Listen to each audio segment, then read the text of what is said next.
നമസ്കാരം. മലയാളി വാർത്ത ഇൻസൈഡിലേക്ക് സ്വാഗതം. അമേരിക്കയും ഇറാനും തമ്മിലുള്ള സംഘർഷഭരിതമായിട്ടുള്ള അവസ്ഥ അത് ഓരോ ദിവസം കഴിയും തോറും അതിന്റെ ഏറ്റവും മൂർധന്യ അവസ്ഥയിൽ എത്തി നിൽക്കുകയാണ്. ഇരു രാജ്യങ്ങളും തയ്യാറെടുപ്പുകൾ തുടങ്ങി കഴിഞ്ഞു എന്നുള്ള റിപ്പോർട്ടുകൾ കഴിഞ്ഞ ദിവസങ്ങളെല്ലാം തന്നെ പുറത്തു വരുന്നുണ്ടായിരുന്നു. ഏതായാലും അമേരിക്ക ഒരുപടി മുൻപിൽ തന്നെയാണ് ഇതിനുള്ള സൈനിക വിന്യാസം നടത്തിയിരിക്കുന്നത്. അമേരിക്ക ഇറാനെ ആക്രമിക്കാൻ തയ്യാറെടുക്കുകയാണ് എന്ന സൂചനകൾ ഇതോടുകൂടി ശക്തമാകുന്നു. മറ്റൊന്നുമല്ല, അമേരിക്കയുടെ ആണവ സ്നിഫർ വിമാനം ഇപ്പോൾ ബ്രിട്ടനിലെത്തിയിരിക്കുന്നുണ്ട്. ഇറാന്റെ ആണവ കേന്ദ്രങ്ങളിൽ ആക്രമണം നടത്തണോ വേണ്ടയോ എന്ന് ഡൊണാൾഡ് ട്രംപ് വിലയിരുത്തുന്നതിനിടെയാണ് US ന്യൂക്ക് സ്നിഫർ വിമാനം ബ്രിട്ടനിൽ എത്തിയിരിക്കുന്നത്. ഈ ഒരു നീക്കമാണ് ഇപ്പോൾ ലോകരാജ്യങ്ങളെ ആശങ്കയിലാഴ്ത്തുന്നത്. ഇന്നലെയാണ് ഒരു അജ്ഞാത ബ്രിട്ടീഷ് വ്യോമതാവളത്തിൽ വിമാനം നിരീക്ഷിക്കപ്പെട്ടത്. അവിടെ പ്രത്യേക സേന ഓസ്പ്രേ വിമാനത്തിൽ നിന്ന് ഫാസ്റ്റ് റോപ്പിംഗ് പരിശീലന അഭ്യാസങ്ങൾ നടത്തുന്നതായും കണ്ടിരുന്നു. കഴിഞ്ഞ 40 വർഷത്തിനിടെ ഇത് 3ാം തവണയാണ് ഇത്തരമൊരു ദൗത്യം അമേരിക്ക ബ്രിട്ടനിൽ നടത്തുന്നത്. ഇറാനുമായുള്ള സംഘർഷത്തിലുള്ള തയ്യാറെടുപ്പുകളെ കുറിച്ചുള്ള അഭ്യൂഹങ്ങൾക്ക് ഇപ്പോൾ ഈ വിമാനത്തിന്റെ അപൂർവ വരവ് ആക്കം കൂട്ടിയിരിക്കുകയാണ്. ആണവ സ്ഫോടനങ്ങളും സംഭവങ്ങളും കണ്ടെത്തുന്നതുമായി ബന്ധപ്പെട്ട് അന്തരീക്ഷത്തിലേക്ക് റേഡിയേഷൻ ചോർച്ച ഉണ്ടായിട്ടുണ്ടോ എന്ന് പരിശോധിക്കുന്നതിനാണ് WC-135R എന്ന ഇനത്തിൽപ്പെട്ട ഇത്തരം വിമാനങ്ങൾ ഉപയോഗിക്കുന്നത്. 1986 ചെർണോബിൽ ദുരന്തത്തിന് ശേഷവും 2011 ഫുകുഷിമ ആണവ നിലയ സംഭവത്തിന് ശേഷം ഉത്തര കൊറിയൻ ആണവ പരീക്ഷണങ്ങൾക്കിടയിലും 2022 യുക്രൈൻ റഷ്യൻ യുദ്ധത്തിന്റെ തുടക്കത്തിലും ഇത് വിന്യസിക്കപ്പെട്ടിരുന്നു. കഴിഞ്ഞ തിങ്കളാഴ്ച അമേരിക്കൻ നാവികസേനയുടെ വലിയൊരു വ്യൂഹം മിഡിൽ ഈസ്റ്റ് മേഖലയിലും എത്തിയിരുന്നതായി റിപ്പോർട്ടുകൾ ഉണ്ടായിരുന്നു. ആവശ്യമെങ്കിൽ ഇറാനെ ആക്രമിക്കാൻ അവർ തയ്യാറാണ്, കഴിവുള്ളവരാണ് എന്നാണ് ട്രംപ് ഈ ഒരു നീക്കത്തിലൂടെ മുന്നറിയിപ്പ് നൽകുന്നത്. ആണവ പദ്ധതിയെക്കുറിച്ച് ഒരു കരാർ ചർച്ച ചെയ്യാൻ ഇറാനെ സമയം കഴിഞ്ഞുവെന്നും അദ്ദേഹം ബുധനാഴ്ച പറഞ്ഞിരുന്നു. പാശ്ചാത്യ രാജ്യങ്ങൾ വിശ്വസിക്കുന്നത് ഒരു അണുബോംബ് നിർമ്മിക്കാൻ ഇറാൻ ലക്ഷ്യമിടുന്നു എന്നാണ്. കഴിഞ്ഞ വർഷം ജൂണിൽ ഇറാന്റെ ആണവ നിലയങ്ങൾ അമേരിക്ക ആക്രമിച്ചിരുന്നു. സുരക്ഷാ സേനയെയും നേതാക്കളെയും ലക്ഷ്യമിട്ടുള്ള ആക്രമണങ്ങൾ ഉൾപ്പെടെ സർക്കാർ കെട്ടിടങ്ങൾ തകർക്കാൻ പ്രതിഷേധക്കാരെ പ്രേരിപ്പിക്കുന്നത് ഉൾപ്പെടെ ഇറാനെതിരെ ഏത് തരത്തിലുള്ള നടപടിയാണ് സ്വീകരിക്കേണ്ടത് എന്ന കാര്യം ട്രംപ് ഇപ്പോഴും പരിശോധിച്ചു വരികയാണ്. ഏതൊരു ആക്രമണത്തിനും കനത്ത തിരിച്ചടി നൽകുമെന്ന് ഇറാനും പ്രഖ്യാപിച്ചിട്ടുണ്ട്. ഇറാനിലെ പ്രതിഷേധക്കാരെ അടിച്ചമർത്തിയ നടപടിയിൽ അമേരിക്ക ശക്തമായ പ്രതിഷേധം അറിയിച്ചിരുന്നു. എന്നാൽ കലാപത്തിന് പ്രോത്സാഹനം നൽകിയത് അമേരിക്കയാണ് എന്നാണ് ഇറാൻ കുറ്റപ്പെടുത്തുന്നത്. കഴിഞ്ഞ ദിവസം ഇറാന്റെ സൈനിക മേധാവി ആമിർ ഹത്താമി ഏതൊരു ആക്രമണത്തിനും ഗംഭീര പ്രതികരണം, അതായത് ഗംഭീര തിരിച്ചടി നൽകുമെന്നും പ്രഖ്യാപിച്ചതായി റിപ്പോർട്ടുകൾ ഉണ്ടായിരുന്നു. 1000ഓളം ഡ്രോണുകൾ ഇതിനായി ഇറാൻ സജ്ജമാക്കിയതായും സൂചനയുണ്ട്. ഹിസ്ബുള്ള നേതൃത്വവും ഇറാനെ ആക്രമിച്ചാൽ തിരിച്ചടിക്കുമെന്ന് അമേരിക്കയ്ക്ക് മുന്നറിയിപ്പ് നൽകിയിരുന്നു. ഇറാനിൽ ഒരു ഭരണമാറ്റത്തിനുള്ള സാധ്യതകളാണ് അമേരിക്ക ഇപ്പോൾ പരിശോധിക്കുന്നത്. സ്വന്തം ആണവ പദ്ധതി സമാധാനപരമായ ആവശ്യങ്ങൾക്കാണ് എന്നാണ് ഇറാൻ അവകാശപ്പെടുന്നത്.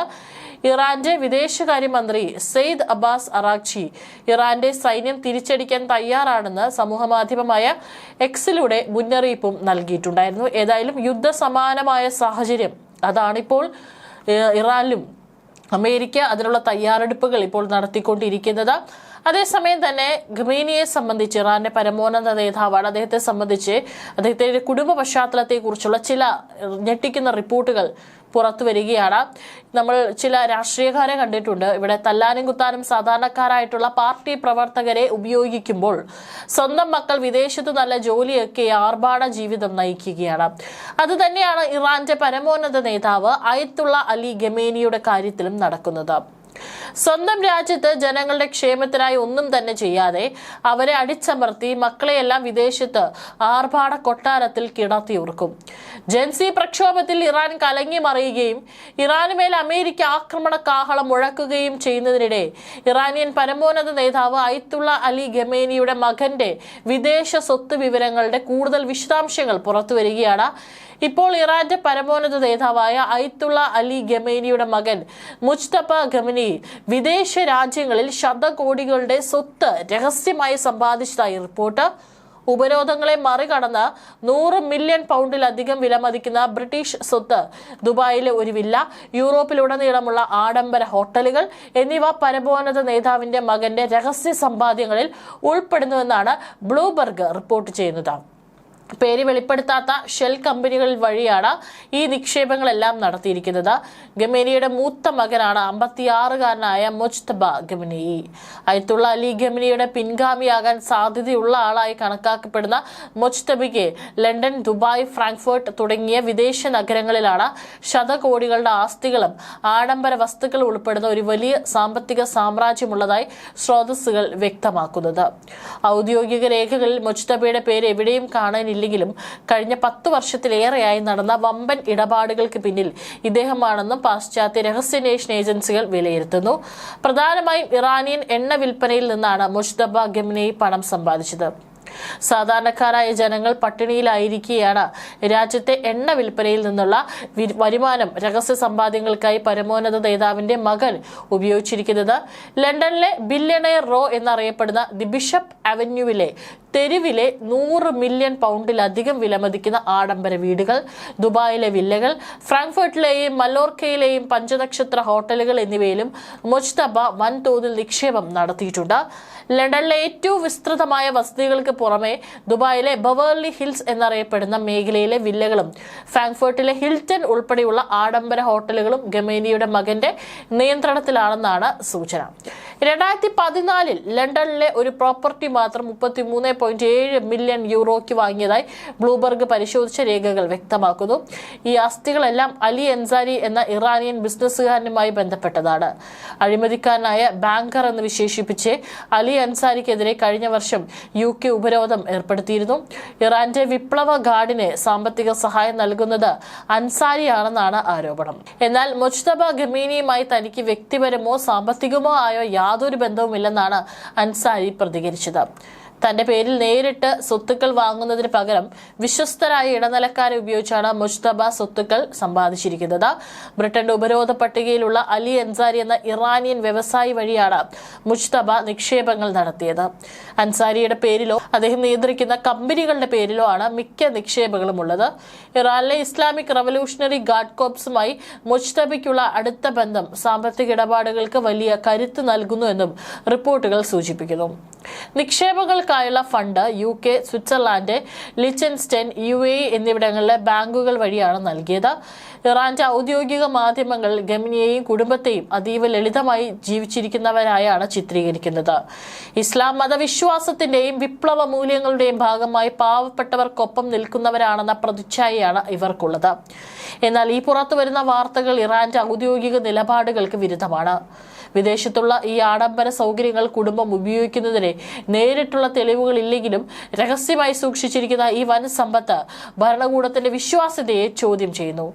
ഇറാനിലെ സാധാരണ ജനങ്ങൾ കടുത്ത സാമ്പത്തിക പ്രതിസന്ധിയിലൂടെയും പണപ്പെരുപ്പത്തിലൂടെയും കടന്നു പോകുമ്പോഴാണ് ഭരണാധികാരികളുടെ മക്കൾ വിദേശത്ത് ആഡംബര ജീവിതം നയിക്കുന്നുവെന്ന വാർത്തകൾ പുറത്തുവരുന്നത്.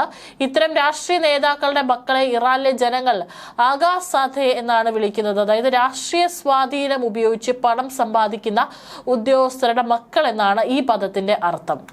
അതേസമയം തന്നെ മറ്റൊരു നീക്കം എന്ന് പറയുന്നത് ഇറാനിൽ ഭരണകൂട വിരുദ്ധ പ്രക്ഷോഭങ്ങൾ ശക്തമാവുകയും അമേരിക്കയുമായുള്ള സൈനിക സംഘർഷം വൻതോതിൽ വർദ്ധിക്കുകയും ചെയ്യുന്ന സാഹചര്യത്തിൽ ഇന്ത്യയുടെ ഡെപ്യൂട്ടി നാഷണൽ സെക്യൂരിറ്റി അഡ്വൈസർ പവൻ കപൂർ ഇറാൻ സന്ദർശിച്ചു.